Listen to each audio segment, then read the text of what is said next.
Hi guys, welcome back to my YouTube channel and today I'll be telling you how to revise like a pro.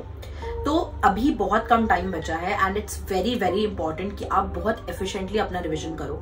तो ये सारी जो भी techniques मैं आपके साथ शेयर करने वाली हूँ, ये सब मैं अपने एक्सपीरियंस से सीखी हूँ और जो मैंने अपने लिए डिवाइस किया था वो मैं आपके साथ शेयर करूंगी। So this video is going to be very important for you, तो इस वीडियो को एंड तक देखना and if you haven't subscribe my channel do not forget to do it right now. So let's get into the video. तो अगर आप अभी अपने रिवीजन को बहुत एफिशिएंट बनाना चाहते हो तो उसके लिए जो मैं आपके साथ टिप्स शेयर करूंगी वो मैं चैप्टर्स की फॉर्म में इस वीडियो में नीचे डाल दूंगी ताकि आपके लिए इजी हो जाए समझना कि क्या पॉइंट्स पे हम लोग बात करने वाले हैं। तो सबसे पहले जिस बारे में मैं बहुत बार आपको बता चुकी हूँ, that is a cheat sheet and a formula book.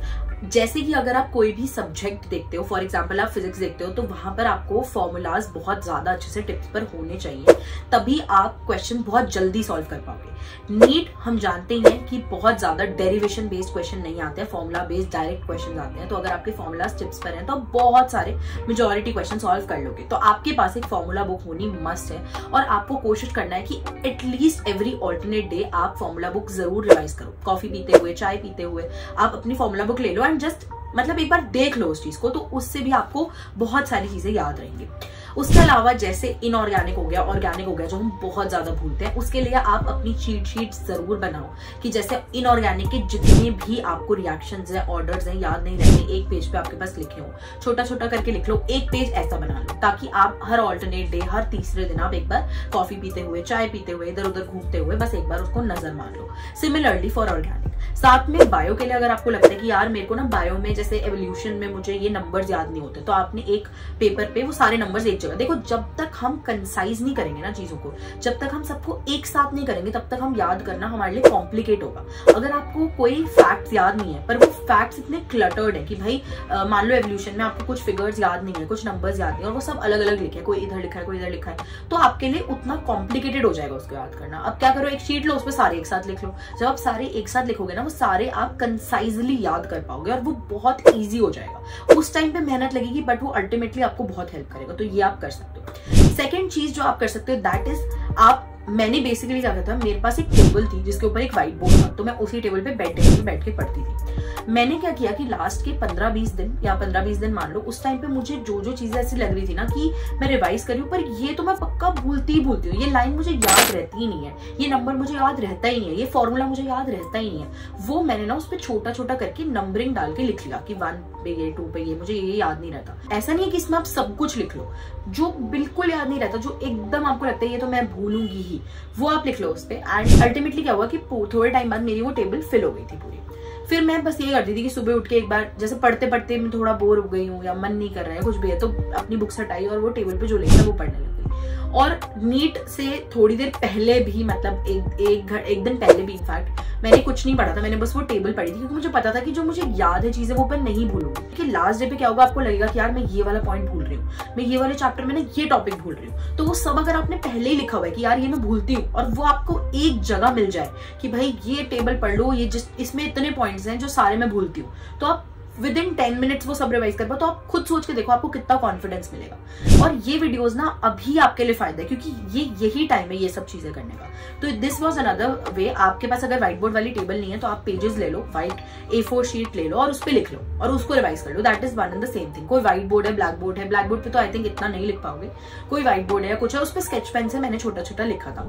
उसके बाद बात आते हैं कि मैं कैसे अपने टाइम को और यूटिलाइज करती थी। तो मैंने ना, आई स्टिल रिमेम्बर, मेरे को लाइफ स्पैन याद नहीं रहती थी, तो मैंने क्या किया, मैंने छोटे छोटे स्टिकी नोट्स पे वो लिख लिया और मैंने ना जो मेरा बाथरूम मिरर था उस पे लगा लिया।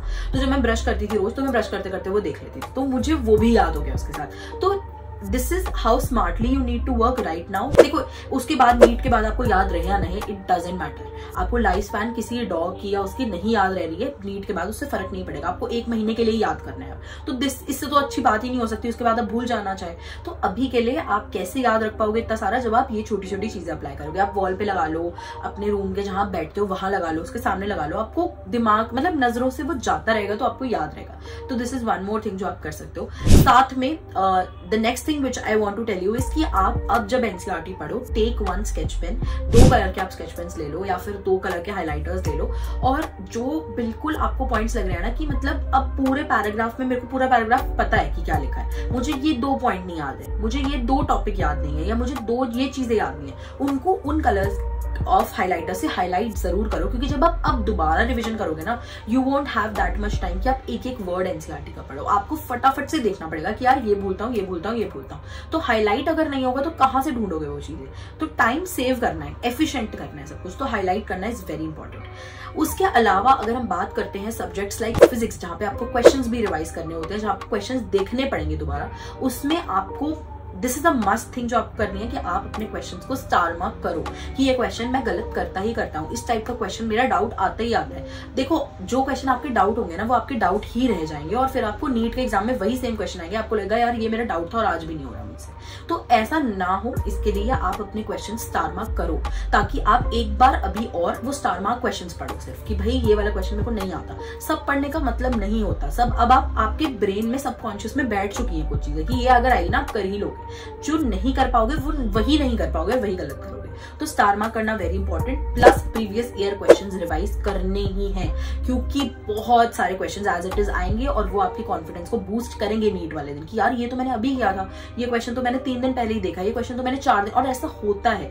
तो आपको प्रीवियस ईयर क्वेश्चंस रिवाइज करना है, रिवाइज एज इन आप क्वेश्चंस रीड करो, देखो कि अच्छा इस क्वेश्चन में ऐसे होगा, इस क्वेश्चन में ऐसे होगा, ये क्वेश्चन मुझे याद नहीं आ रहा कैसे होगा, बस तरीका सोचो कि मेथड क्या पुट करोगे, फॉर्मूला कैलकुलेशन आप कर लोगे अगर आपकी प्रैक्टिस अच्छी है तो, बट आपको देखना ही है। अगर आपने नहीं किया प्रीवियस ईयर क्वेश्चन तो आपको करने चाहिए, अगर आप 2-3 बार कर चुके हो तो आपको रिवाइज जरूर करना है कि भाई ये क्वेश्चन कैसे सॉल्व होता था, अच्छा ये ऐसे लगाऊंगा फॉर्मूला तो हो जाएगा। इस क्वेश्चन में ये ट्रिक यूज होती है कि भाई पहले ये वाला निकालना होता है कैरेक्टर, फिर हम ऐसे करते हैं। तो ये सारी चीजें आपको रिवीजन से आएंगी। So this is all I wanted to tell you to be able to revise like a pro. And revision तो सब करते हैं, बट आप कैसे रिवाइज करोगे दैट इज व्हाट मैटर्स। आप कम टाइम में ज्यादा कैसे एज लाओगे दूसरों से, that is what matters. And I hope आपको इस वीडियो से हेल्प मिली हो। This is all my genuine advice and my experience which I am sharing with you all. And अगर आपको पसंद आया तो प्लीज चैनल को सब्सक्राइब कर देना।